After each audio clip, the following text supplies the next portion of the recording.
శుభం బియాతు శ్రీ గురుభ్యో నమః. వృశ్చిక రాశి వారికి కొత్త సంవత్సర శుభాకాంక్షలు చెప్తూ వృశ్చిక రాశి వారికి 2024 సంవత్సరం ఆరంభం ఎలా ఉంటుంది, మధ్య నుండి ఎలా ఉంటుంది, ఎక్కడెక్కడ ఎలా మార్పులు జరుగుతాయి, ఎంత పాజిటివ్ ఉంటుంది, ఎంత నెగిటివ్ ఉంటుంది, ఏ గ్రహాల వల్ల ఎటువంటి ప్రభావం జరుగుతుంది, ఫస్ట్ హాఫ్ ఎలా ఉంటుంది, సెకండ్ హాఫ్ ఎలా ఉంటుంది లైఫ్లో, అంటే ఈ వచ్చే సంవత్సరం ఇన్ జనరల్గా కొన్ని విషయాలు, కొన్ని అప్స్ అండ్ డౌన్స్ గురించి మనం మాట్లాడుకుందాం. వృశ్చిక రాశి వారికి అంటే న్యూ ఇయర్ అంటే 2024 జనవరి నుండి ఎలాగుంటుందని కొంచెం వివరంగా మాట్లాడుకుందాం. సో ఇక్కడ వృశ్చిక రాశి వారు చూస్తే రాశిలో బుధుడు ప్లస్ శుక్రుడు యొక్క ప్రభావంతో న్యూ ఇయర్ స్టార్ట్ అవుతుంది. అలాగే వాళ్ళు జస్ట్ ఫ్యూ డేస్ ఉంటారు అనుకోండి. తర్వాత సెకండ్ హౌస్లో బుధాదిత్య యోగం కనబడుతుంది. బుధుడు ప్లస్ రవి ఉంటాడు. అక్కడ కూడా మ్యాక్సిమం జనవరి 14th వరకు ఉంటాడు. అక్కడ నుండి నెక్స్ట్ చతుర్థంలో శని యొక్క ప్రభావం కనిపిస్తుంది. అలాగే పంచంలో రాహు యొక్క ప్రభావం. ఇవి రెండు యాజ్ ఇట్ ఈజ్ స్టాండర్డ్గా సంవత్సరం అంతా ఉంటాయి. 6వ ఇంట్లో బృహస్పతి, 6వ ఇంట్లో బృహస్పతి మళ్ళీ May 1st నుండి సప్తమ భావంలోకి వెళ్తాడు. అలాగే కేతు లాభంలో ఉంటాడు. సో ఇటువంటి పరిస్థితుల్లోనే ఫస్ట్ హాఫ్ గురించి మనం మాట్లాడుకున్నాం. జనవరి 1st నుండి మనకు May 1st వరకు జరిగే ఇన్సిడెంట్స్ మనం దృష్టిలో పెట్టుకుంటే మనకు స్టార్టింగ్లో బుధుడు ప్లస్ శుక్రుడు ఒక రాశిలో ఉండడం, వాళ్ళిద్దరూ మనకు బలహీనంగా ఉన్నప్పటికీ కూడా ఏంటంటే మన రాశిలో ఉన్నారు కాబట్టి డెఫినెట్గా బుధుడు యొక్క పాదరసమైనటువంటి ఆలోచనలన్నీ ఉంటాయి. శుక్రుడు సంబంధం ఎలాగున్నా కొత్త ఇంటలెక్చువల్ ప్లానింగ్, ప్రోగ్రామింగ్, గోలు, థీమ్ అనేది మైండ్లో ఫిక్స్ అయి ఉంటుంది. ఆ ఫిక్స్ అయినట్టుగా ఉంచండి. దాన్ని ఇంప్లిమెంటేషన్ చేయడానికి మాత్రం ప్రయత్నం చేయకండి. ఇమ్మీడియట్గా కొంచెం స్పేస్ తీసుకోండి. మీరు టైము అట్లీస్ట్ ఫిబ్రవరి, మార్చ్ వరకు తీసుకొని అప్పుడు సర్కమ్స్టెన్స్ని బట్టి మీరు ముందుకెళ్ళడానికి చేసే ప్రయత్నం సక్సెస్ఫుల్ అవుతుంది. ఎందుకంటే అప్పటికి మనకేంటంటే గురుడు కొంతవరకు వృషభంలోకి రావడానికి చేసే ప్రయత్న మార్గం అయితే ఆరంభిస్తాడు. ఎడ్జ్ ఆఫ్ మేషరాశిలో ఉంటాడు, వృషభంలోకి వెళ్తూనే ఉంటాడు. సో గురువు అక్కడికి వెళ్ళే వరకు మనం వెయిట్ చేయాలి ఇన్ఫ్యాక్ట్. బట్ ఫిబ్రవరి తర్వాత నుండి కొంచెం పాజిటివ్ సెన్స్ అనేది వచ్చే అవకాశం ఉంటుంది.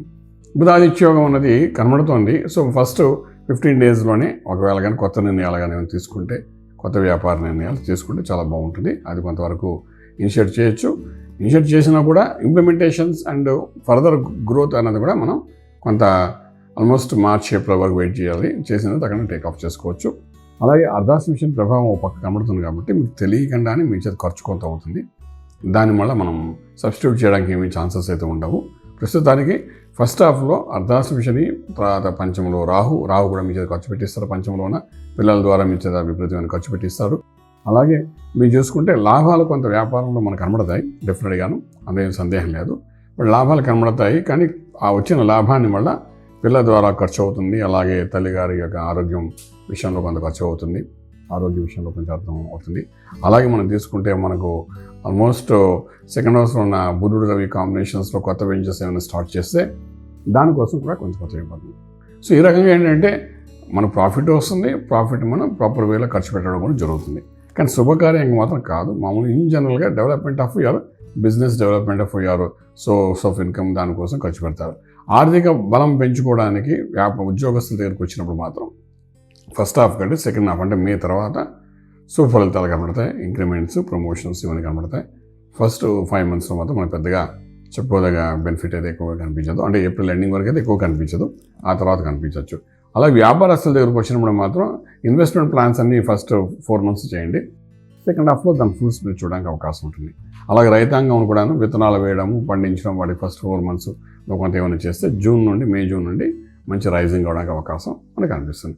అలాగే combination of partnership, real estate, construction, steel, cement, iron, అలాగే ఇన్ఫ్రాస్ట్రక్చర్ డెవలప్మెంట్స్, అలాగే engineers of power plants, solar system, designing engineers, అలాగే మనకు చూసుకుంటే రకరకాలుగా అంటే భూమి మీద వ్యాపారం చేసే ప్రతి రియల్ ఎస్టేట్, అలాగే రాజకీయ రంగంలో ఉండే వాళ్ళకు వీళ్ళందరికీ కూడా ఏంటంటే ఫస్ట్ హాఫ్లో కొంచెం ప్రెషర్ ఉంటుంది. సెకండ్ హాఫ్లో కొంచెం రిలీఫ్గా కనబడుతుంది మన లైఫ్లోని.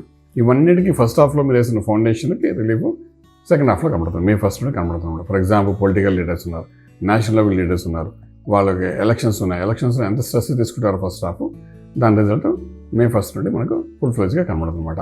సో ఇది ఓ రకంగా చెప్పాలంటే వీళ్ళు వృశ్చిక రాశి వారు ఎవరైతే ఉన్నారో వాళ్ళందరికీ ఏంటంటే మార్చ్ 15th తర్వాత నుండి May 1st వరకు చతుర్థంలో శని ప్లస్ కుజుడు యొక్క కాంబినేషన్ జరుగుతుంది. 4th house tells about the mother, 4th tells about your education, about your land investments plans అని కూడా చెప్తాను. కాబట్టి ఆ మార్చ్ 15 నుండి May 1st లోపల మాత్రం కొంచెం జాగ్రత్తగా ఉండాలి. ఎందుకంటే 4th హౌస్ ఇంత బలహీనంగా ఉన్నప్పుడు 5th హౌస్ కూడా మనకు పెద్దగా బలంగా కనిపించదు. 4th హౌస్ కంటే 5th హౌస్ పంచమ స్థానంలో బలం తక్కువగా కనబడుతుంది. సో దానివల్ల అంటే కొన్ని నిర్ణయాలు మీరు తీసుకున్న వాటిలో డిస్టర్బెన్స్ అవుతారు. అలాగే మీ అమ్మగారి ఆరోగ్య విషయంలో మీరు జాగ్రత్త తీసుకోవాలి. కొంచెం డ్రాస్టిక్గా ఇబ్బంది పెట్టే అవకాశం ఉంటుంది ఆరోగ్య విషయంలోని. ఇవి రెండు కొంచెం జాగ్రత్త చూసుకుంటే బాగుంటుంది. అలాగే మీకు ఫిబ్రవరి 15th నుండి మార్చ్ 14th లోపల, అంటే మార్చ్ 15 నుండి కుజుడు అక్కడికి వెళ్తాడు. కానీ బిఫోర్ దట్ అంటే రవి ఒకసారి అక్కడ వెళ్ళి కూర్చుంటే 1 month మకరం నుండి కుంభంలోకి వెళ్తాడు అనమాట. అంటే మకర సంక్రాంతి అయిపోగానే వెంటనే కుంభంలోకి ప్రవేశిస్తాడు. సో కుంభంలోకి ప్రవేశించిన కుంభంలో శని ఉన్నాడు, శనితో పాటు రవి కలిసి కూర్చుంటాడు. సో అది కూడా మంచి కాంబినేషన్ కాదు. సో మనకేంటంటే ఆల్మోస్ట్ మకర సంక్రాంతి అయిన తర్వాత మే 1st వరకు మాత్రం 4th హౌస్ అనేది కొంచెం బాగా డిస్టర్బ్ అయి ఉంటుంది. సో దాన్ని కొంచెం జాగ్రత్త తీసుకోవాల్సిన అవసరం ఎంతైనా వృశ్చిక రాశి వారికి ఉంటుంది. వీటన్నిటికీ అధిగమించి ముందుకు వెళ్ళడానికి మాత్రం చేసే మార్గంలో ఏంటంటే ఇక్కడ కానీ మీరు ఓవరాల్ పరిస్థితులను బయటపడడానికి ప్రయత్నం చేసిన సక్సెస్ కానీ అయితే మే 1st నుండి టిల్ డిసెంబర్ ఎండింగ్ వరకు కూడా మీ గురుబలం ఒకటి యాడ్ అవుతుంది మేడం. గురుబలం అనేది మే 1st నుండి వృషభంలోకి రాగానే ఆటోమేటిక్ వృషభం నుండి వాడు వృశ్చిక రాశిని చూస్తాడు కాబట్టి, సప్తమ భావం చూస్తాడు కాబట్టి డెఫినెట్గా మీరు చేయాలనుకున్న శుభకార్యాలకు అనుకూలంగా ఉంటుంది. గృహప్రవేశం, శంకుస్థాపన, భూమి పూజ అనుకోండి, అలాగే వివాహానికి మధ్యవర్తి చేయడం అనుకోండి, లేకపోతే రకరకాలుగా అంటే సంతాన విషయంలో చేసే ప్రయత్నాలు సక్సెస్ఫుల్ అనుకోండి. అన్ని రకాల అంటే మనకి లైఫ్లో ఒక టర్నింగ్ పాయింట్ అనుకోండి. గురుబలం మనకు మీద దృష్టి పడింది కాబట్టి అటువంటిది మే 1st నుండి మనకు 1 year పాటు మనకు పూర్తిగా కనబడుతుంది. కాబట్టి ఆ బలం ఉన్న టైంలో లైఫ్ టర్నింగ్ పాయింట్ అన్నాం కాబట్టి ఈ వయసును బట్టి, యుక్త వయసును బట్టి ఒక రకమైన టర్నింగ్ పాయింట్, ఓల్డ్ ఏజ్లో ఉన్న వాళ్ళకి ఒక రకమైన టర్నింగ్ పాయింట్, రాజకీయ రంగంలో ఉన్న వాళ్ళకి ఒక రకమైన టర్నింగ్ పాయింట్, అప్పటి వరకు టైట్గా ఉన్న వాళ్ళకి రిలీఫ్ అవుతారు.